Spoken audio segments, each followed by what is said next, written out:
Bismillahirrahmanirrahim. Alhamdulillahilladzi ja'ala Ramadhana syahra syiyami lil mu'minin wa ja'ala al-Qur'ana hudan lil muttaqin.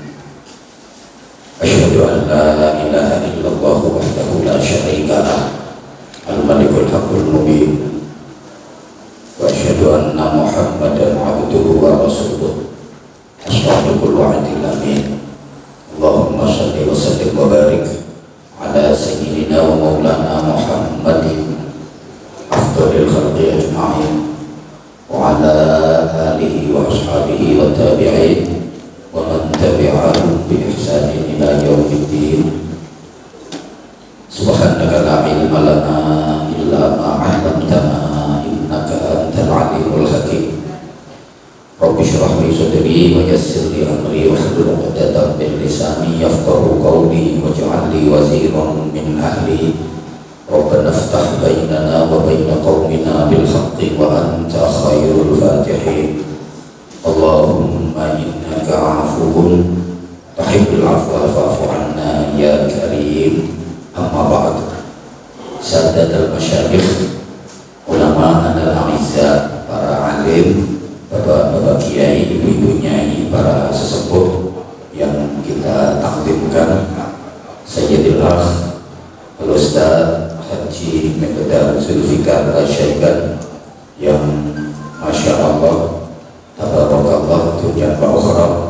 Mudah-mudahan beliau diberikan kekuatan lahir batin oleh Allah Subhanahu wa ta'ala untuk senantiasa menggemakan Al-Quran, melantunkan sholawat-sholawat Nabi, serta meneguhkan Ahlus Sunnah wal Jamaah An-Nahdiyah. Amir Masjid, Babus Salam, Pak Kepala Desa bersama tokoh-tokoh masyarakat, juga komandan saya, Kombes Pol Solehan S3 MSI yang menghadirkan saya ke majelis mulia malam hari ini. Ibu bapak, para jamaah sekalian,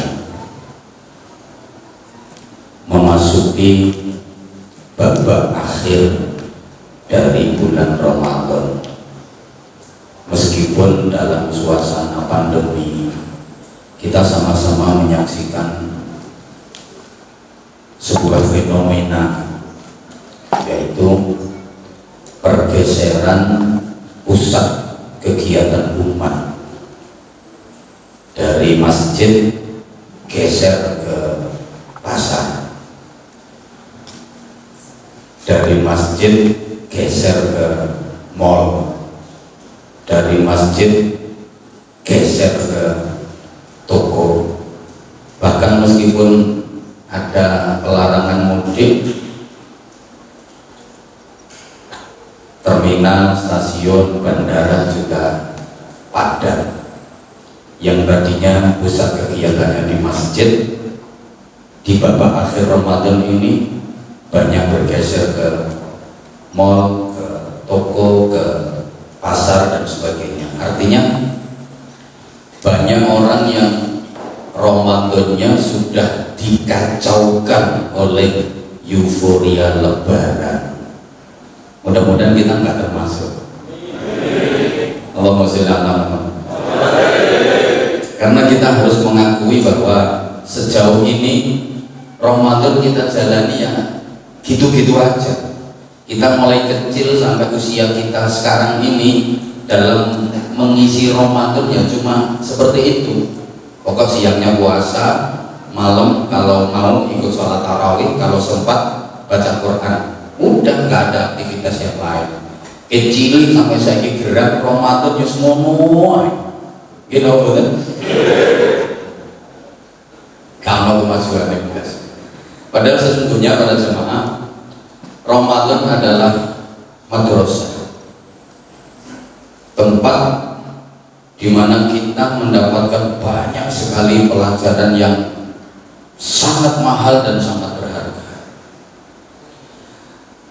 Ramadan adalah bulan tarbiyah sekaligus riyadhah, bulan pendidikan sekaligus pelatihan. Kalau kita ikuti proses ini, diharapkan kita bisa menjalani kehidupan ini dengan baik. Kita mempunyai wawasan yang cukup agar kita bisa berpikir jauh ke depan. Kita tidak gampang terjebak dan tertipu oleh kepentingan serta kesenangan sesaat di dunia ini sampai melupakan kebahagiaan hakiki dan abadi di akhirat nanti. Allahumma sholli ala Muhammad. Oleh karenanya, dalam kesempatan yang membahagiakan ini, saya hanya ingin mengingatkan kembali kepada panjenengan semua tentang 3 keagungan bulan Ramadan yang tidak terdapat pada bulan-bulan yang lain. Ini saja yang akan saya sampaikan, mudah-mudahan selesai dalam 10 menit. Enggak usah rewel, gaya acara gak ada modal rewel.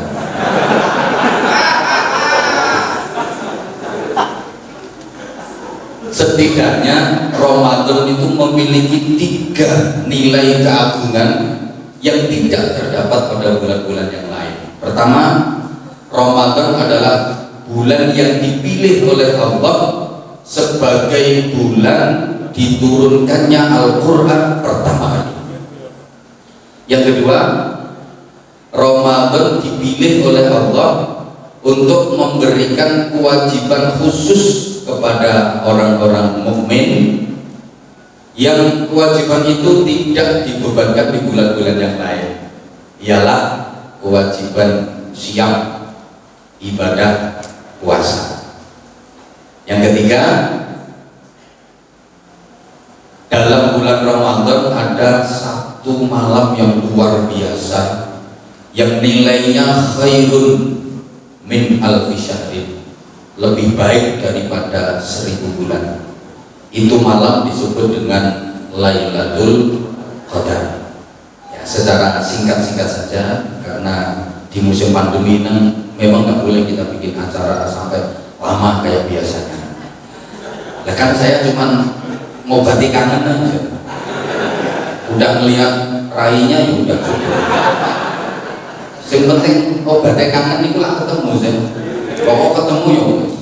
Satu, jamaah sekalian, Ramadan adalah bulan yang dipilih oleh Allah untuk menurunkan pertama kali Al-Quran, kitab suci kita, imam kita, standar operasional prosedural dalam kehidupan kita.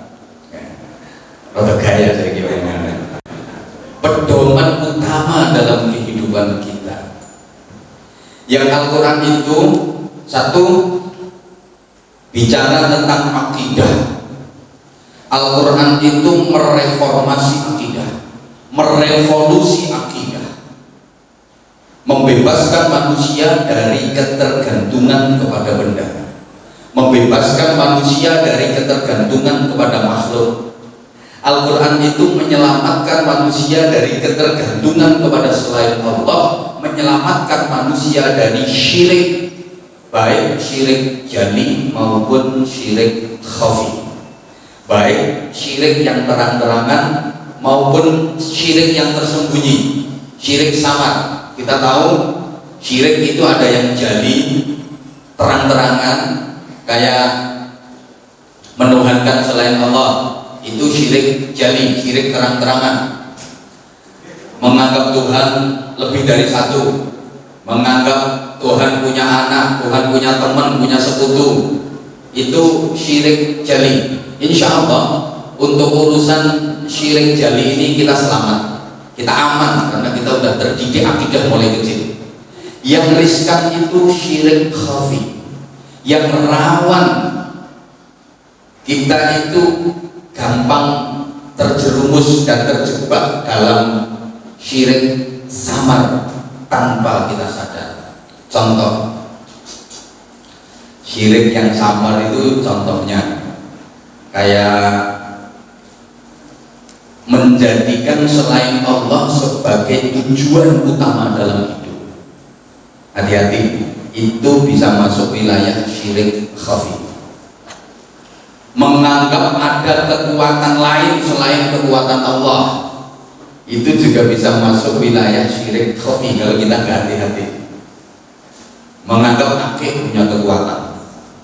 Saya itu mulai pakai akik ini, tambah ganteng. Misalnya, jangankan gadis, nenek-nenek aja melihat saya kelopok-kelopok. Akik, ini hati-hati. Saya mulai melihara burung ini, rezeki saya lancar. Saya mulai pakai ini, karir saya terus lancar. Hati-hati, itu bisa masuk wilayah syirik khafi. Mohon maaf banget, lebih mengagumi HP daripada Allah, lebih rajin baca HP daripada baca Quran. Ada nggak kira-kira?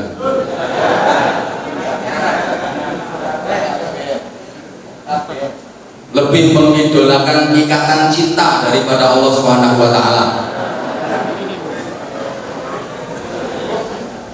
Lebih akrab sama Andin dan Mas Al daripada rajin beramal. Hati-hati, itu bisa masuk wilayah syirik khafi. Lebih mementingkan pangkat, jabatan, kedudukan daripada Allah. Lebih memprioritaskan harta, kekayaan daripada Allah. Para jamaah sekalian, iman itu penting. Iman itu segalanya. Iman itu adalah landasan utama mengenal Allah, landasan utama kehidupan manusia. Saya hanya ulang saja. Dan sering saya sampaikan bahwa apapun kalau landasannya iman, hasilnya pasti aman dan nyaman. Sederhana saja, iman itu berarti mengandalkan Allah, tidak mengandalkan apapun selain Allah. Iman itu berarti berharap hanya kepada Allah, tidak berharap kepada selain Allah, tidak menggantungkan harapan kepada selain Allah. Allahumma shalli ala Muhammad. Berharap hanya kepada Allah. Orang itu kalau berharap hanya kepada Allah pasti beres, karena Allah maha kaya, Allah maha punya, Allah maha segalanya. Apapun kalau harapan kita digantungkan kepada Allah pasti beres. Sebaliknya, berharap kepada selain Allah pasti kecewa. Berharap kepada manusia pasti kecewa, karena selain Allah nggak punya apa-apa, selain Allah nggak bisa apa-apa. Hati-hati, jaga nang menungso mesti kecelek. Menungso aslinya nggak kena dijaga no. Podo gak gablek, sama-sama lemah, sama-sama nggak bisa apa-apa. Sampai yang jaga no api kecelek. Uang yang kadang diapi, kakak karuan, balik diapi, balasnya elek, wonten apa wonten? Wonten, iki uangnya apa ini? Uangnya nangguri lebih, kayak jilbab warna putih. Diapi, balik tapi balasnya elek. Maka seringkali kalau berharap kepada manusia itu kadang maaf, seringkali air susu dibalas dengan air obat. Ditolong malah untuk tiga yatim rokok. Kau yang mulai, kau yang mengakhiri, kau yang berjanji, kau yang mengingkari. Ya nasib kalau berharap kepada manusia, punya atasan yang dihormati kadang mengeksploitasi, mendolimi, punya bawahan yang disayangi kadang mengkhianati, berani demonstrasi, punya pembantu yang dikasihani, digateni, kadang malah berani nyaingi rebut suami. Duwe tonggo dibohoi ping 7 balese cuma ping 1. Kayaknya pengalaman. Lek wayahe butuh duit ngomongnya apik, bosone tarik-tarik, bareng wayahe nyaur delik ditagih malah meleret, malah kering atau kere. Pokoknya kalau berharap kepada manusia pasti kecewa. Maaf, ibu sebagai istri jangan terlalu berharap pada suami. Jelek. Wong lanang jelek. Ibu kalau terlalu menggantungkan harapan pada suami pasti kecewa. Sama bapak sebagai suami jangan terlalu berharap kepada istri, sakit hati, hasilnya kecewa. Jujur sebagai suami saya sering dikecewakan istri, mengecewakan lebih sering lagi. Berharap kepada anak pasti kecewa, pasti. Ada orang tua itu yang sangat berharap pada anak. Wah, ini anak harapanku. Nanti aku kalau udah tua pasti yang bisa merawat aku ya anakku yang ini, yang bisa memuliakan aku ya anakku yang ini. Pasti kecewa. Ada orang tua yang ada seperti itu, anak itu digadang-gadang kebanggaan. Wah, ini anak harapan, investasi di masa depan, tempat bergantung di hari tua. Akhirnya dibiayain kawan-kawan sekolah kuliah sampai ratusan juta, miliaran, sukses menempuh gelar akademiknya, sukses. Wah, titelnya renten-renten, Prof. DR, IR, namanya panjang banget. Heru Purwocaraka Susrawijaya Romo Romo Kusumo Kala Bawana Nata Bata Lima Mangkura Dojo Tanpa Busana Serta Wela-wela Bedene sak klopo-klopo. Belakang masih ada MSI, MHI, MPDI, MMMH, terakhir BH. Begitu anaknya sukses, oke, dapat pekerjaan di lahan basah, jabatannya tinggi, strategis, gajinya gede, terus anak udah nikah, berkeluarga sendiri. Kira-kira anak lebih mementingkan keluarganya apa orang tuanya? Halo? Ibu, anak yang dibiayai tidak karu-karuan karo wong tuane itu loh ibu. Kalau sudah keluarga sendiri kira-kira lebih mementingkan bojone ta wong tuane? Woi. Wes maaf, misalnya ini. Bojone kalau ibuke gegeran, ribut. Kira-kira anak ini lebih membela wong tua atau lebih membela bojo? Ada bencana banjir bandang, wong tuane karo bojone kelelep karo, kira-kira yang ditolong duluan wong tuane tak bojone?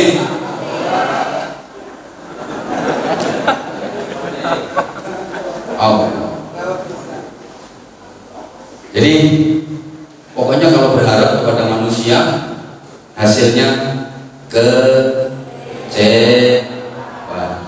Iman itu merupakan landasan apapun. Kalau landasannya iman, hasilnya aman dan nyaman. Iman itu berarti merasa tidak memiliki apa-apa karena semua milik Allah, merasa tidak mampu apa-apa karena kemampuan semua itu datangnya dari Allah. Rumongso gak duwe apa-apa, rumongso gak iso apa-apa. Soalnya sing iso apa-apa, sing duwe apa-apa cuma Gusti Allah. Orang kalau punya prinsip seperti itu pasti hidupnya nyaman. Allahumma sholli ala Muhammad. Bapak Ibu jemaah sekalian, kenapa orang susah? Kenapa orang gelisah? Kenapa orang sumpah? Kenapa orang galau? Kenapa orang sedih? Sebabnya cuma satu. Sebab merasa kehilangan. Ini kalau omongan saya keliru belum dibantah. Orang susah, gelisah, sedih, sumpah, galau, itu sebabnya apa? Merasa kehilangan. Entah itu kehilangan duit, kehilangan harta, kehilangan pekerjaan, kehilangan jabatan, kehilangan kesempatan. Jadi sebabnya orang sedih, gelisah, sumpah, kacau, galau itu karena merasa kehilangan. Kenapa merasa kehilangan? Karena merasa punya. Orang beriman gak merasa punya apa-apa, sehingga dia gak pernah merasa kehilangan. Kehilangan apa? Gak apa-apa. Makanya mau iman itu gak tahu sumpah kok. Kenapa? Dia merasa gak punya apa-apa, dia gak pernah kehilangan apa-apa. Pantat gak dari jangan sini. Kita yang ngomong-ngomongan. Tapi ngene-ngene itu penafsirannya macam-macam ini. Paham ya? Makanya kan sering disampaikan oleh para ustadz, hidup enak itu pakai rumusnya tukang parkir. Coba tukang parkir itu hidupnya paling enjoy, paling enak.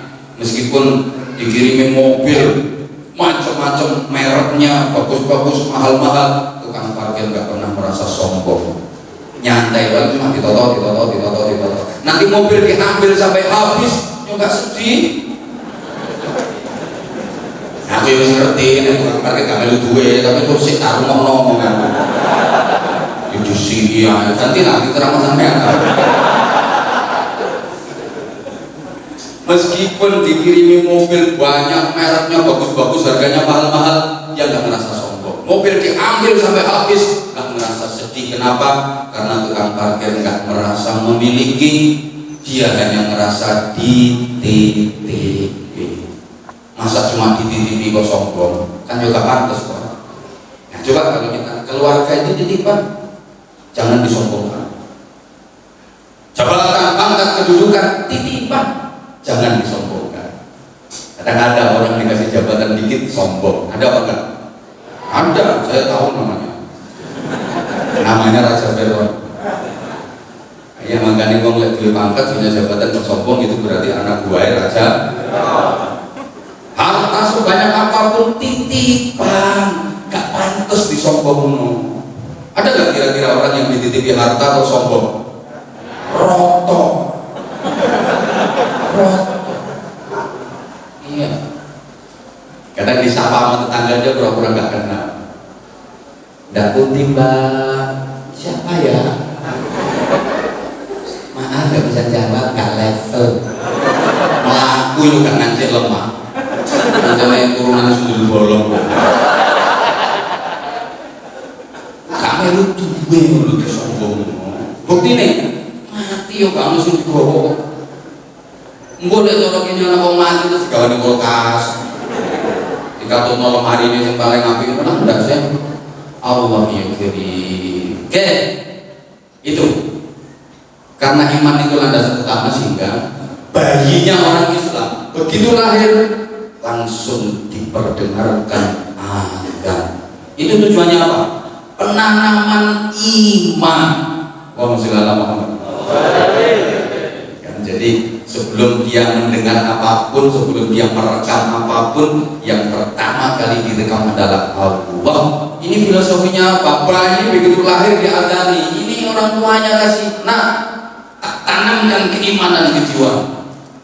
Nanti ketika kamu dewasa jadi apapun, kamu harus beriman. Nanti kalau kamu dewasa kok jadi petani yang beriman. Dewasamu jadi pedagang yang beriman. Dewasamu jadi artis yang beriman. Dewasamu nanti jadi pejabat yang beriman. Jadi maling, sama maling beriman. Jadi opo ae kate iman, aman, mesti apik. Jadi petani kok iman, insya Allah gak garap sawah wong iki.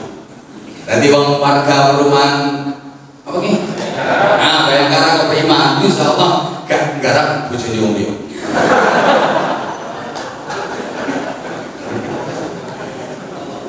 Jadi pedagang kok beriman, apik. Leh ngukur, leh nimbang, apik. Sehingga udah perekonomian perputarannya itu barokah. Karena berasal dari akad yang halal, dari akad yang baik. Tapi kalau perekonomian ini perputarannya dari sesuatu yang nggak benar, ini masyarakat yang nggak tahu menahu ikut kena imbasnya. Makanya kita doakan ya pemerintahan ini baik. Kalau pemerintahan baik, rakyat tetap dapat imbas kebaikan, dapat imbas barokah. Tapi kalau pemegang roda pemerintahan, pemutar roda pemerintahan ini kotor, maka yang memuncul ke bawah juga kotor. Gak mungkin barokah. Kadang-kadang kita prihatin bencana dan kita nggak menyalahkan, enggak, kita tetap wajib mendoakan. Oke? Gak paham teman-teman, saya ngomong masalah ini gak paham. Yang penting dongo aja. Gak tutup, IQ ini sampai gak tutup. Pokoknya dongo. Pokoknya saya saja itu kalau ada peristiwa apa-apa suruh komentar macam-macam, saya pilih diem. Saya mulai dulu lebih seneng blusukan, lebih seneng ya ke akar rumput. Sampai ditawari ke televisi nasional, saya mulai dulu gak pernah mau. Terus enak ngini-ngini, aku seneng kumpul kok juburin sini. Makanya setiap ada apa saya diminta statement, diminta komen, gak pernah mau saya. Kecuali kemarin waktu miras dilegalkan, ngamuk aku. Ikut tak, yang tidak menang, pasrah ini ya. Pasrah ini. Ya bukan wilayah saya, lagian cangkemnya apa jadi orang ngefek. Paling ngefek kayak teman-teman desa-desa. Allahumma sholli ala Muhammad. Ini pokoknya jadi pokoknya orang iman beres. Jadi polisi kok beriman, insya Allah berjuangi bareng kiai, berjuangi bareng ulama. Mereka beriman yang memanfaatkan kiai, memanfaatkan ulama. Lagi ya, jadi pejabat kok beriman, insya Allah korupsinya sedikit. Dan gak korupsi sama sekali, gak mungkin nyisok. Kamu gak ngandel kalau pejabat gak korupsi, karena tapi kalau beriman, paling tidak korupsinya sedikit. Nenek gak beriman kan ente-ente itu. Mana nih ditungak pejabat-pejabat itu beriman kabeh. Korupsinya sedikit ayo kita ada. Ya. Berikutnya. Iya. Kan nggak boleh lama-lama. Anunya biro ya. Berapa dah? Durasinya maksudnya durasi. Al-Quran bicara tentang syariat. Ya. Sampean kalau mendengar kata syariat itu langsung kayaknya ngeri gitu ya kalau ngomong syariat. Ya, ini gara-gara ya banyak persepsi yang keliru di media sosial. Kepingin menjadikan Indonesia ini yang bersyariat, syariat. Akhirnya masyarakat itu kayak fobia dengan syariat, syariat kayak fobia. Dan kita sendiri sering salah mengartikan syariat. Syariat itu artinya undang-undang. Simpel saja. Syariat itu sebenarnya undang-undang. Tapi karena iya ya gini, syariat itu wakaknya satu, al-musawah bainan nas fi takalifil ahkam, memperlakukan semua manusia dengan sama ketika berhadapan dengan hukum Allah.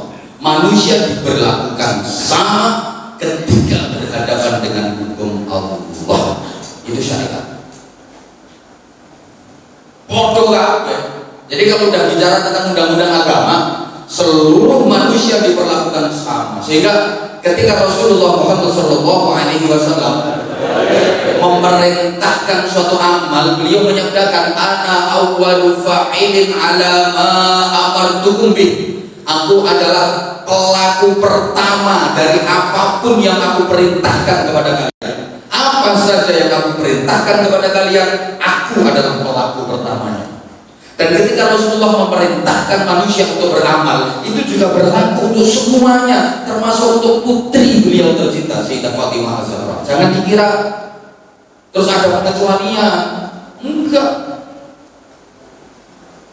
Putri ini piyambak itu kena aturan itu. Makanya Rasulullah berpesan kepada Sayyidah Fatimah, i'mali ya Fatimah, i'mali ya Fatimah, fa inni la ughni 'anki min Allahi syai'an. Beramallah engkau wahai Fatimah, beramallah engkau wahai Fatimah, sholatlah engkau wahai Fatimah, puasalah engkau wahai Fatimah, sedekahlah engkau wahai Fatimah, berzikirlah engkau wahai Fatimah, karena kelak di akhirat di hadapan Allah aku tidak bisa mencukupimu.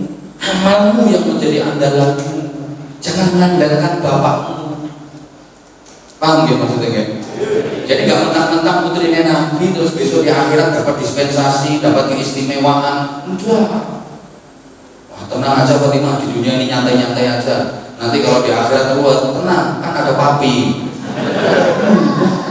Bahkan Rasulullah menyatakan, "Lau kanat Fatimah bintu Muhammadin sarakat, andaikan Fatimah putrinya Muhammad nyuri, aku sendiri yang akan memotong tangannya." Bukankah ini yang sering apa ya yang kita harapkan? Kita harapkan andaikan ini betul-betul ditegakkan, sungguh luar biasa. Hukum tidak pandang bulu, karena kalau hukum pandang bulu itu senang petek bulunya kayak. Karena dalam istilah hukum kan gitu, hukum itu jangan kayak apa, tajam ke bawah tapi tumpul ke atas. Itu kalau dalam bahasa hukum zaman ya orang ngerti mana ini siapa ngomong itu susah. Sama. Nah, kita malam ini juga dapat pelajaran berharga dari yang kita tempati malam ini. Masjid memberikan pelajaran mahal buat kita tentang kesetaraan dan kesamaan. Siapapun yang datang ke masjid, siapapun yang masuk ke masjid diperlakukan sama. Gak ada yang istimewa, gak ada yang spesial. Sopo ae mlebu nang masjid hukume padha. Ini apa nggih? Saya sering contohkan, ketua RT masuk masjid sandalmu copoten teh. Ketua RW masuk masjid sandalmu copoten teh. Lurah mlebu masjid sandalmu copoten rah. Dengan mentang-mentang jadi kepala desa masuk masjid nyok kayak sandal. Maaf Pak, sandalnya dilepas. Kamu gak tahu aku siapa? Terus sikile ada malaikat.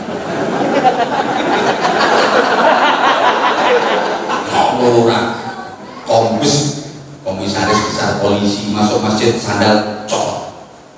Kalau mentang-mentang kombes masjid itu mau marok di sepatuan. Itu juga malaikat sih. Malaikat itu nggak kenal pangkat-pangkat, nggak kenal belas ya. Musuh bintang mau budaya sak pirang-pirang kira-kira kalau mana itu mau melatih telur.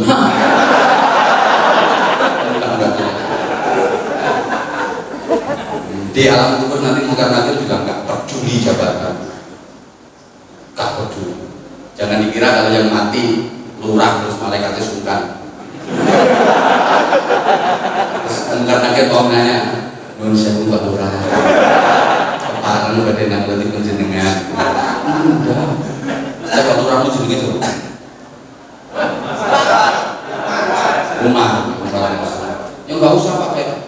Ya Pak Kepala Desa Umar Hasan, jabatan ke aku. Mungkar nakir terang. Umar Hasan. Pakai lurah-lurah. Langsung Umar Hasan. Man, bukan. Man, Nabi juga. Kalau bisa jawab, lolos, aman. Kalau bisa jawab, remek. Nyonyol. Itu yang gampang, pangkat gak. Kiai juga sama.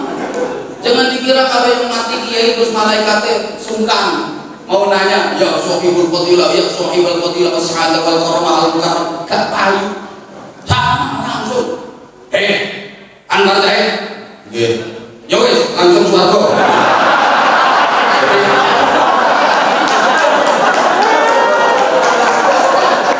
Ya senang saya yang kurang masalah.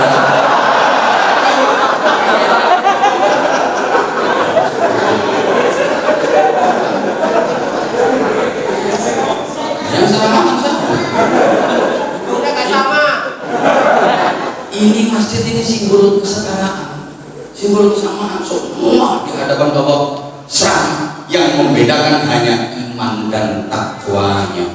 Inna akramakum indallahi, itu nilai manusia. Beda sama binatang. Ya kalau sapi itu yang dinilai kan dagingnya. Semakin lemu semakin larang. Sorry ya yang lemu. Nah, aku ngomong lemu ibu kan langsung miring. Miring yang tetap lemu, mati koper posisi miring. Emang dari aman lemu tentang lesel ini mesti miring. Manggar tengah nggak kira belum mesti manggar itu mikir. Ya ada taruh padahal tetap air lemu.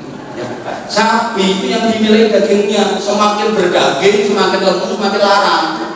Sapi, tapi apa semua binatang seperti itu? Enggak. Nyatanya, ono manuk. Kok manuk sopo? Manuk cilik kan cilik sapi loh sih dagingnya manuk. Tapi kadang-kadang harganya lebih mahal daripada sapi yang wong sudah kan. Karena burung yang dinilai bukan dagingnya, yang dinilai suaranya, keindahannya. Understand? Lah saya kira wong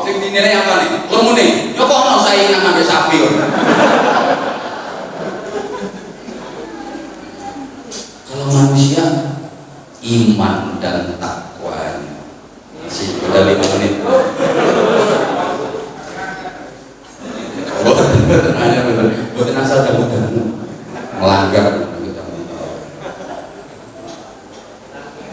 Nah, berikutnya watak syariat itu ini. Kayak yang tadi sudah. At-tadrij fit tasyri', bertahap dalam menerapkan aturan hukum. Nah ini yang kita seringkali kadang kurang bisa memahami. Makanya mohon maaf ya, kalau mempelajari agama itu harus komprehensif. Ngerti tak ya bicara. Aku malah ke bawah bahasa gini gitu kayak gue ya. Malah terus gini, memahami agama itu harus universal, harus kafah. Jangan sepotong-sepotong, nanti bisa salah paham, bahkan bisa menurut jadi paham yang salah. Karena kalau saya pesan ke teman-teman itu gini ya, kalau belum paham agama jangan gampang-gampang kasih fatwa. Ngaji dulu baru ceramah. Ojo ceramah sih, lagi belajar ngaji. Akhirnya ngawur kok lagi kayak fatwa. Masuk kewan masuk ulama. Mengkoplak dulu. Sumpah sumpah nggak ada ngerasa ngomong nih. Dikokon kencing sembarangan, pikir-pikir gong. Itu jadi fatwa. Ya itu karena mohon maaf ya, karena mohon maaf kadang-kadang mempelajari agamanya belum kafah.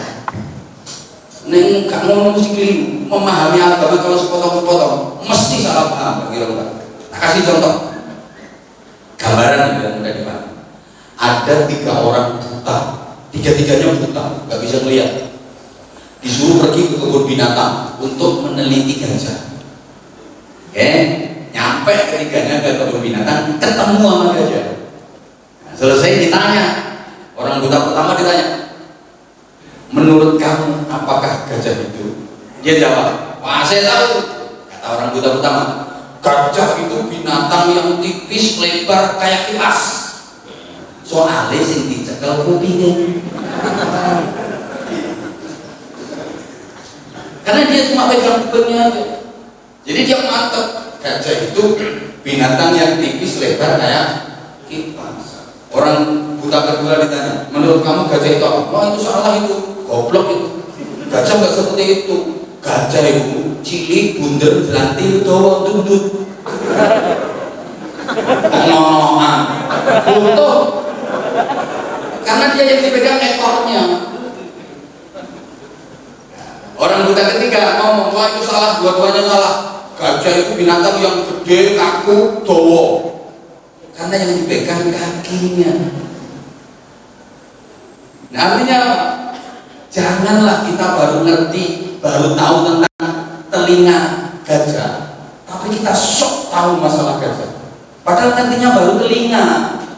Mau ngerti deh itu si kuping toh, tapi gayanya koyok-koyok wis paham tentang gajah. Padahal ngerti nih itu tas kuping itu, paham ya? Mau ngerti nih cuma buntut, tahunya dia itu cuma ekornya gajah, tapi dia itu sok-sokan kayak dia sudah paham semuanya tentang gajah. Cuma ngerti kakinya gajah, tapi gayanya kayak paham tentang gajah. Mohon maaf. Sehingga kadang-kadang yang ekstrim-ekstrim itu, ya mungkin yang dipelajari cuma ayat-ayat dalil-dalil yang keras-keras.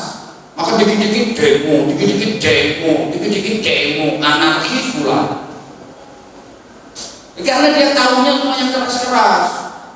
Halo? Ya. Mungkin momen itu ngajinya lagi tekan babul godok. Jadi ngajinya itu cuma babul marah-marah. Dia nggak tahu setelah itu ada babul sodri, ada babul hikmah. Dia nggak tahu ayat yang dipelajari, ayat tentang jihad, salah persepsi. Sampai kok bunuh diri, jihad masuk surga, jihad apa nih, kendal. Jihad sekarang itu bukan pengen mati dengan dalih di jalan Allah, tapi jihad zaman ini itu hidup di jalan Allah. Itu jihad, hidup di jalan Allah. Mati syahid itu gak segampang itu. Misalnya mati syahid, la haula wala quwwata illa billah. Zaman Rasulullah yang disebut mati syahid itu orang yang berperang melawan orang kafir, mati dalam peperangan. Dia sudah mengerahkan segala kemampuan, membentengi diri, mati-matian, akhirnya terbunuh Dia sudah mengerahkan segala kemampuan. Gak niat mati enggak, niatnya urip, niatnya menang. Tapi dia terbunuh. Ini manusianya. Enggak kok menyodorkan diri untuk dibunuh. Mati gendeng itu. Wes aku namanya perang, mari ngono dulu tak turun nang kafir. Gendeng itu. Lah kok bunuh diri aku iku sih. Iki wong gendeng. Hoi.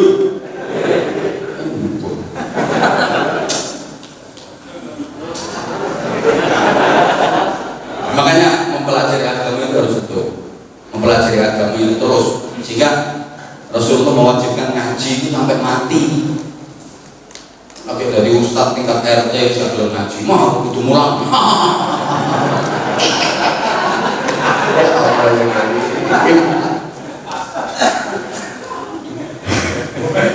Santri ini tanggung jawab gaya ini kalau kiai akbar, kalau kiai gede.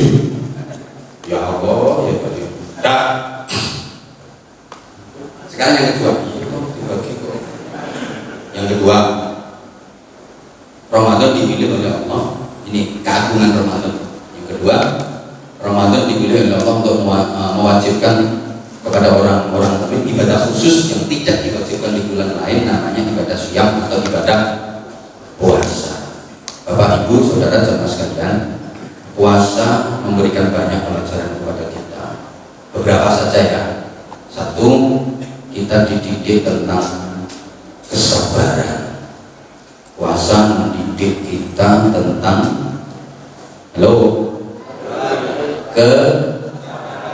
kesabaran. Coba, walaupun lapar melilit perut, walaupun haus mencekik leher, ada makanan miliknya sendiri halal, ada minuman punya sendiri seger halal, tapi jangan disentuh dulu, jangan ditelan dulu, sabar. Ngenteni mal, halo, ngenteni, anterono, ngenteni, ini kan latihan sabar. Ada makanan, perut apa, punya makanan milik sendiri, halal, ojo dimangan DC, sabar, ngenteni, mengolah duwe ngombe sopo kerwae dhewe halal, ojo diombe dhisik, ngenteni, kepingin ngonoan ambek bojone. Ya wae dhewe bojone halal, ojo ngonoan dhisik, ngentenono. Apa? Cek susune. Kan lebih longgar waktu nenek terawih.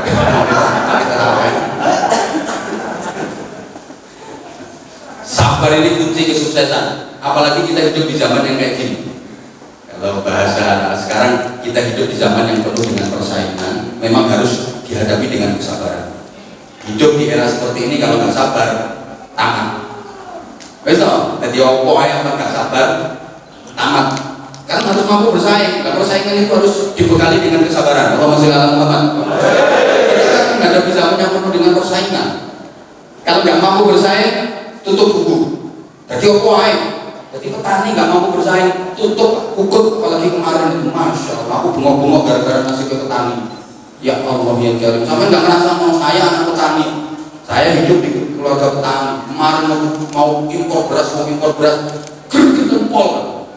Nah petani itu, ya Allah ya Karim, modal tanam itu udah mahal, benih mahal, biaya kerja mahal, pupuk udah mahal, langka. Begitu panen raya murah harganya. Mau impor pula. Nanti giliran beras petani habis, petani beli, panenannya dhewe larang. Coba remek petani. Itu nasib petani. Ngurus pegawai negeri, gajinya tambah, tunjangannya tambah, zolim, kupalan. Gaji ketiga ini ketidakadilan kalau menurut saya. Pejabat-pejabat eselon berapa dapat mobil dinas? Jasanya apa? Ustadz kiai yang berjasa membina mental karakter bangsa, meminimalisir tindak pidana, meminimalisir kriminal, gak ada apa-apa. Dia orang kiai oleh mobil dinas, 12. Coba kiai kiai Indonesia mogok hancur negeri. Pikir pemerintah ini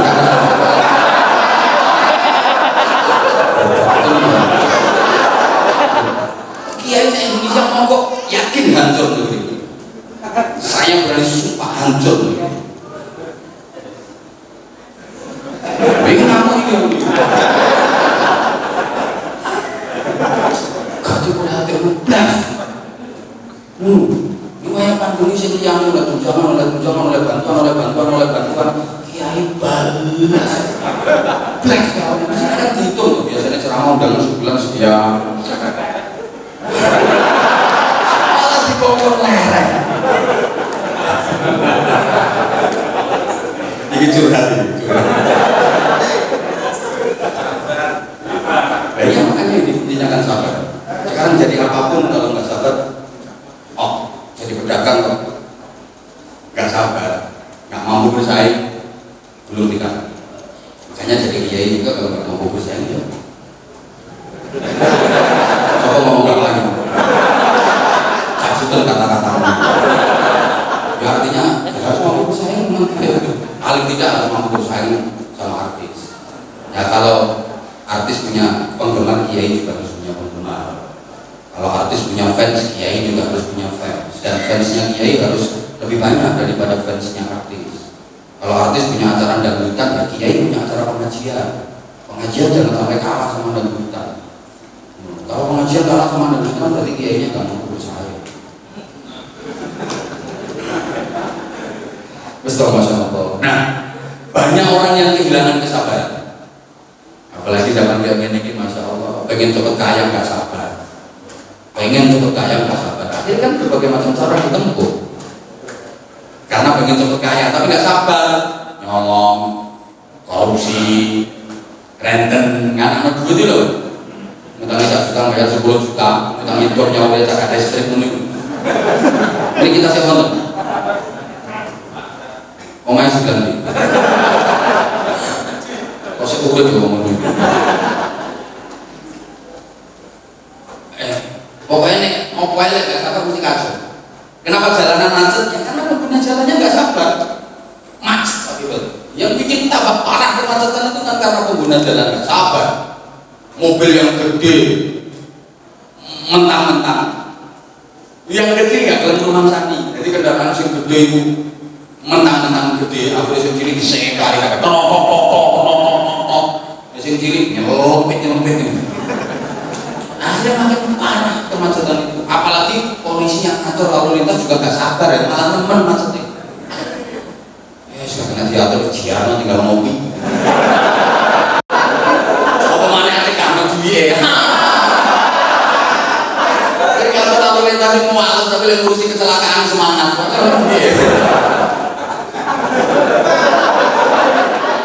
Pengalaman bolok-bolok di situ.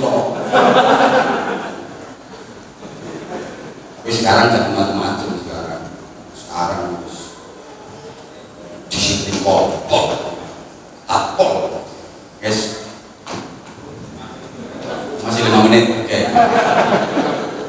Nah, jadi betapa kita dilatih untuk sabar.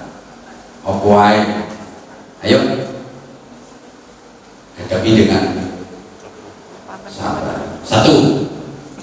Sebenarnya puasa melatih kita tentang keikhlasan. Puasa itu kan disebut ibadah sirriyah, ibadah rahasia, ibadah abstrak.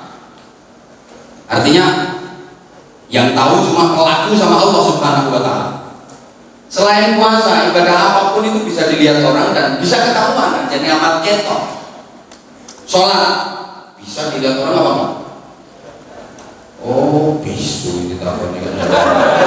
Sholat bisa dilihat orang apa enggak? Bisa ketahuan orang. Jadi sholat itu amal ketok. Sedekah bisa dilihat orang, bisa. Ketok, apalagi dibikin seremonial. Pokoknya selain puasa, ibadah apapun itu bisa dilihat orang, ketahuan orang. Anjane amal ketok, maca Quran, iso didelok wong, iso di rumah wong. Amal ketok. Haji umroh, bisa kampung atau umroh. Tapi kalau puasa gak bisa dilihat, gak ada yang tahu kecuali pelaku sama Allah. Ini loh, kelompok begini. Ini jauh karuan yang mana kosong kabeh ini jauh karuan.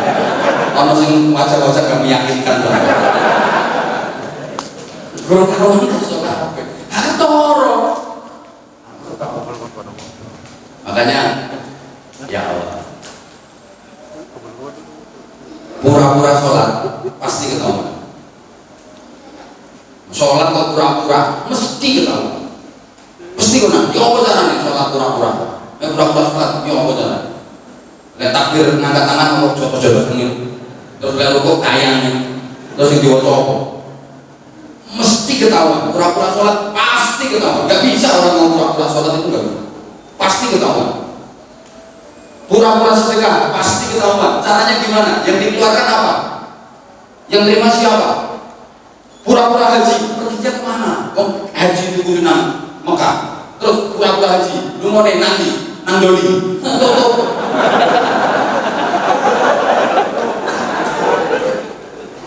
Tidak bisa. Tapi kalau pura-pura puasa bisa. Kak kira ketete, kak kira konangan lah pura-pura puasa. Tak ulangi ya. Sampai waktu itu koma, terus lambungmu lampono sampai garing. Lambungmu dirapit kursi sampai garing. Terus mari kayak ono opel ini. Lalu tuh jalan ke angin gaya kayak sempoyongan. Pura-pura puasa. Maka semua ibadah itu bisa dinilai manusia kecuali puasa. Sholat itu bisa dinilai wah itu loh sholatnya khusyuk. Kok ngerti? Ngerti. Toko gerakannya, toko bacaannya masih bisa dinilai. Masih bisa dinilai. Ya, itu bapak-bapak itu sholatnya khusyuk. Kok tahu? Lihat itu gerakannya. Takbir aja sampai melontar-melontar. Khusyuk. Cetek-cetek mau aku fasik sedekah. Balat kok.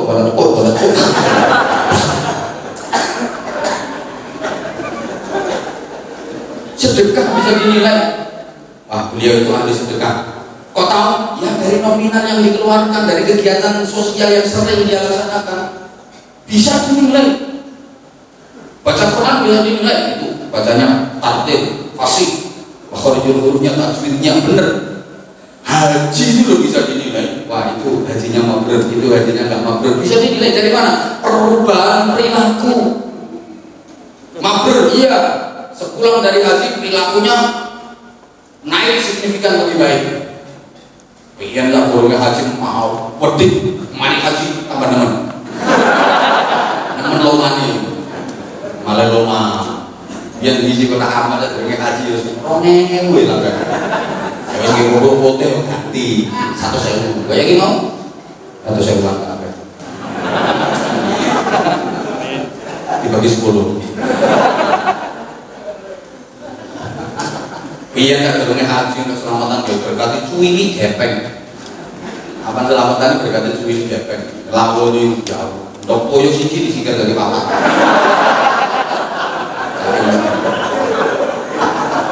Mari haji kula syukuran wis selamat berkati kau berdiri langsung dulu. Ganteng. Wong mari kenduran iku mulai berkati digulung. Biyen sombong, nyolong oleh hati, biyen malas jamaah, malas ikut jamaah. Andane lak ngono iku ya. Bisa dinilai, tapi kalau puasa gimana cara menilai? Allahumma sholli ala Muhammad. Gimana cara menilai ibadah puasa? Enggak akan bisa. Wah itu orang ahli puasa. Kau tahu? Ya dia kurus. Kayaknya itu mau tersinggung. Apa orang kurus mesti ahli puasa? Ya yang turunnya kau cacingan deh. Atau karena kurang gizi, langsung lapar misalnya. Gitu loh. Wah itu orang puasa karena dia jalan itu mereng-mereng. Keseleo. Gak kena nilai. Ya kok? Wah itu kosong. Bapak kotak-kotak. Bapak ambune khas. Enggak sikat gigi 3 minggu. Maka as-shaumu li wa ana ajzibi. Puasa itu milikku dan hanya aku yang membalasnya. Kata Allah dalam hadis qudsi. pengertian keikhlasan. Allahumma sholli ala Muhammad. Orang itu kalau ikhlas, wah urip iku enak. Penyebab utama stres itu karena menjalani hidup tidak ikhlas. Apalagi pengumuman yang bikin orang stres itu karena tidak ikhlas dalam menjalani hidup. Punya target yang keturutan gak ikhlas. Tonggo dibangun rumah ada panas. Ini gak ikhlas tonggo bisa bangun rumah ada panas. Ya Allah, tonggo bangun rumah ada panas. Tonggo lem mantu ketepaan masuk rumah sakit. Tonggo itu mobil mati. Oke, uang ngelakoni urip ate gak ikhlas nyom-nyom. Ya. Nah, terus berikutnya entah waktu tulisan. Udah. Puasa juga mengajarkan kita tentang kejujuran. Coba, tadi siang dengan sholat asar sudah bilang, halo, sholat asar, mau sholat kan wudu dulu, gitu. Nah, ketika wudu itu sebelum melakukan rukun-rukunnya wudu kan ada sunnah, diantaranya berkumur. Pas berkumur, pas kemui loh misalnya kawan mau wudu asar, pas kayak kamu misalnya mau bantu sing sampean korupsi iki.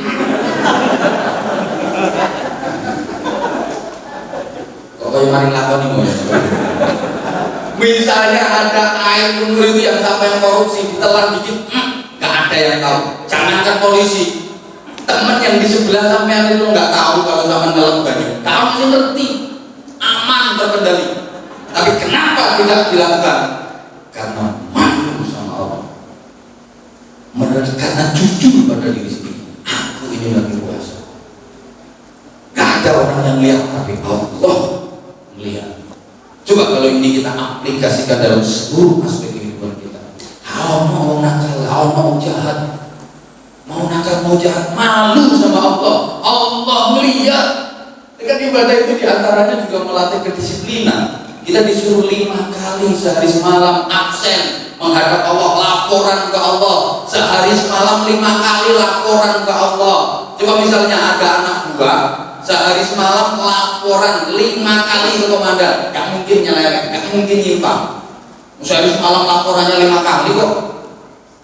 Kita juga dilatih tentang kejujuran. Allah mau silakan Muhammad. Dan yang terakhir, bisa sesuai kok. Udah kangen, ini sesuai dengan ini. Pada bulan Ramadan ada satu malam yang nilainya lebih baik daripada 1000 bulan, yaitu Lailatul Qadar. Kalau dihitung 1000 bulan itu 84 tahun lebih 3 hari. Ini khusus dianugerahkan kepada umat Muhammad Shallallahu Alaihi Wasallam. Ya, Bapak Ibu jamaah sekalian, Lailatul Qadar itu yang jelas adanya pada salah satu malam selama bulan Ramadan. Harusnya kita ngejar Lailatul Qadar itu ya serius ibadahnya mulai awal sampai selesai. Tapi banyak riwayat berdasarkan ijtihad dan tajribah para ulama, kemungkinan terbesarnya ada pada 10 hari atau 9 hari terakhir bulan Ramadan. Itu dibuktikan dengan hariahnya Rasulullah di babak akhir Ramadan, 9 atau 10 hari terakhir Ramadan. Rasulullah itu lebih banyak di masjid daripada di rumah. Rasulullah lebih banyak di masjid daripada di rumah. Kita juga begitu ya. Mulai malam ini berarti. Mulai malam ini. Coba kita dalam setahun dikasih 365 hari. Masa menyisikan 10 hari aja kok nggak mau. Bohong kalau pengen masuk surga. Bohong kalau pengen dicintai Allah. Bohong kalau pengen dapat ridha Allah. Masa memfokuskan diri hanya 10 malam saja dari 365 hari, nggak mau. Itu bohong kalau pengen masuk surga. Coba, halo, terutama malam-malam liburan yang ganjil. Ini kita itu sering terjebak itu tadi, Akhir Ramadan ini pada pertandingan kan kita udah mau masuki babak final. Kita udah lolos kualifikasi, kita udah lolos penyisian, kita masuk babak final. Kalau ingin jadi juara, jadi pemenang, dapat piala penghargaan, harus lebih serius. Harusnya seperti itu. Tapi kenyataannya kita enggak. Kita semangatnya itu di awal Ramadan. Kalau di awal Ramadan semangat, puasanya semangat, tarawihnya semangat, baca Qur'annya semangat. Makin ke belakang makin kendor, betul? Ini masuk babak final kok malah mengundurkan diri. Halo. Kalau nggak mengundurkan diri minimal mengendorkan diri. Bukan di rumah nopo. Masuk babak final tinggal selangkah kita juara. Malah WO. Ini gambarannya kayak ada anak sekolah menempuh jalur jenjang pendidikan mulai awal sungguh-sungguh. Begitu ujian akhir yang menentukan kelulusan, dia nggak ikut. Kok nggak ikut? Dia nganter ibunya belanja ke pasar untuk persiapan syukuran kelulusan.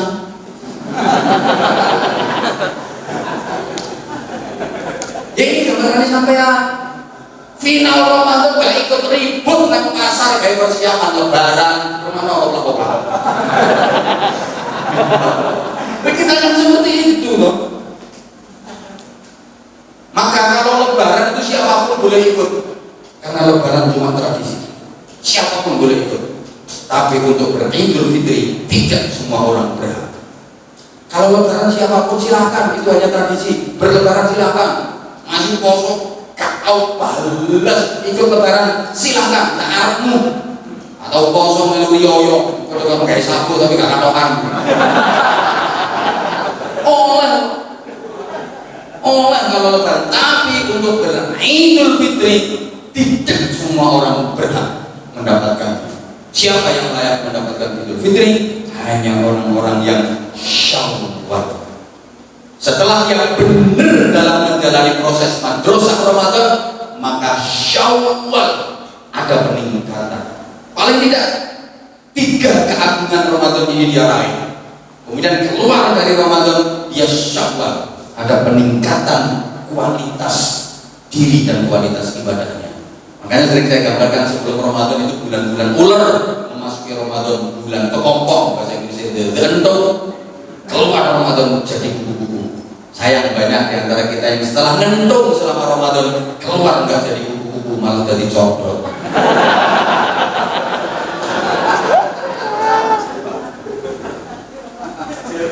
Acur ya guys.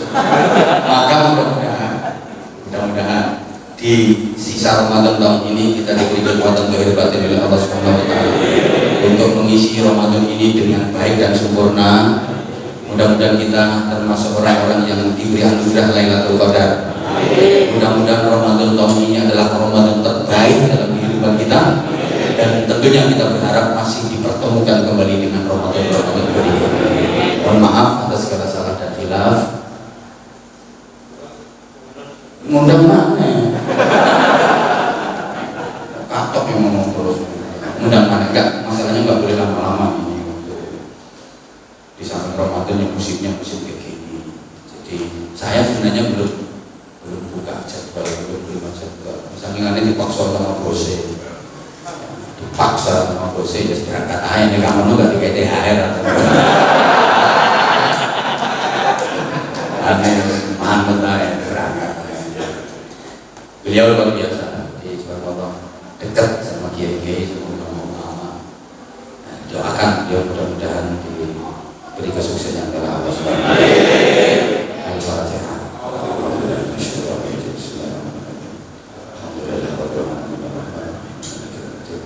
Iya kan?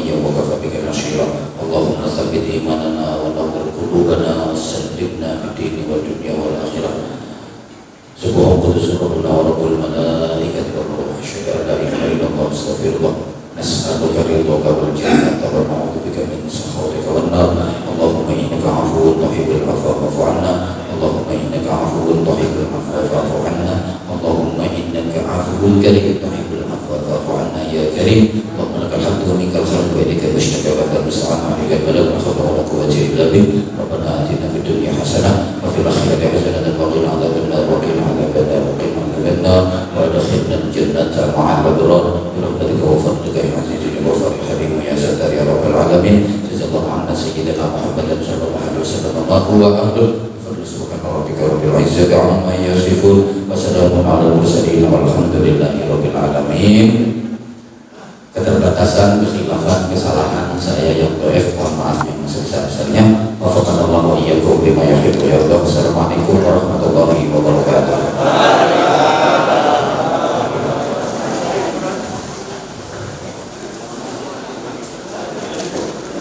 Alhamdulillahirabbil alamin. Tuhan naga daunnya tinggi. Alhamdulillah ketika kita sudah terobati dengan Romo Yai. Mudah-mudahan kita nanti bisa berjumpa lagi. Amin amin ya rabbal alamin. Alhamdulillah apa yang disampaikan oleh beliau, mudah-mudahan kita bisa berbuat dengan aktivitas sehari-hari. Amin amin ya rabbal alamin. Kami sebagai panitia dan kekurangan depan nyuwun sewu, nyuwun ngapunten ingkang kathah, atur salam, Assalamualaikum warahmatullahi wabarakatuh. Ya saya foto. Video kayak Pada jemaah sekalian, terima kasih atas kehadirannya. Dan video ini nanti akan diulas di YouTube dengan channel Darussalam Channel. Bisa nanti dilihat dan mohon like dan subscribe-nya untuk sedekahnya ya. Untuk